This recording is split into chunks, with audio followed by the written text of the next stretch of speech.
ត្រឹមជាបរងម្នាក់ដែលកំសត់ក្នុងរឿងស្នេហារស់នៅឯកាកំព្រារងាបេះដូងចង់មានមនុស្សដែលច្បាស់លាស់មិនធ្វើឲ្យខកបំណងម្នាក់នោះគេនៅទីណាបើសិនមានឧបនិស្ស័យបានជួបមនុស្សក្នុងក្តីស្រមៃ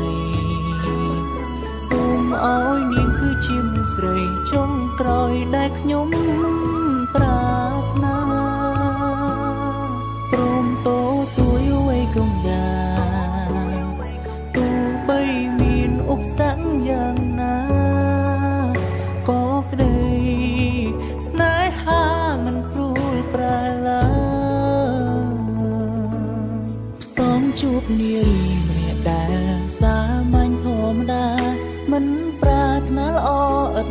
ខ្ចង់មានបេះដូងស្មោះមិនលួចលាក់ក្បត់សាវានឹងប្រកល់សំទាំងអង្គឲ្យទៅនេះមិនខ្វល់ថ្ងៃមុខយ៉ាងណាកាន់ដៃជីវ៉ាមើលថែរក្សាដល់ចាំងកងខ្នង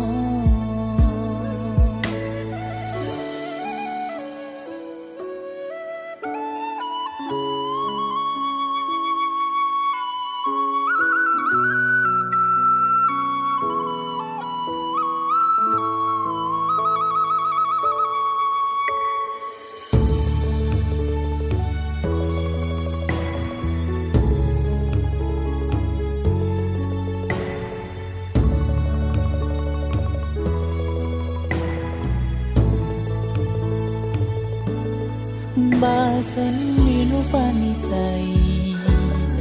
បានជួបមនុស្សក្នុងក្តីស្រមៃសូមឲ្យនាងគឺជាមនុស្សស្រីចុងក្រោយដែលខ្ញុំប្រាថ្នាព្រមតទួយអ្វីគ្រប់យ៉ាង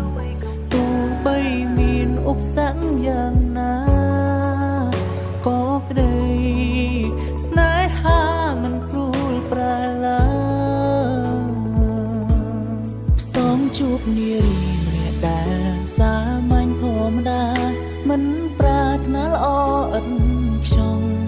មានបេះដូងស្មោះមិនលួចលាក់ក្បត់សាវានឹងប្រកល់សំទាំងអង្គឲ្យទៅនេះមិនខ្វល់ថ្ងៃមុខយ៉ាងណាកាន់ដៃជីវ៉ាមើលថែរក្សាដល់ចាំងកងខ្នងផ្សំជួបនារីម្នាក់ដែលសាមញ្ញធម្មតាមិនប្រាថ្នាល្អឥតខ្ចង់មានបេះដូងស្មោះមិនលួចលាក់ក្បត់សាវានឹងប្រកល់សំទាំងអង្គឲ្យទៅនេះមិនខ្វល់ថ្ងៃមុខយ៉ាងណាកាន់ដៃជីវ៉ាមើលថែរក្សាដល់ចាំង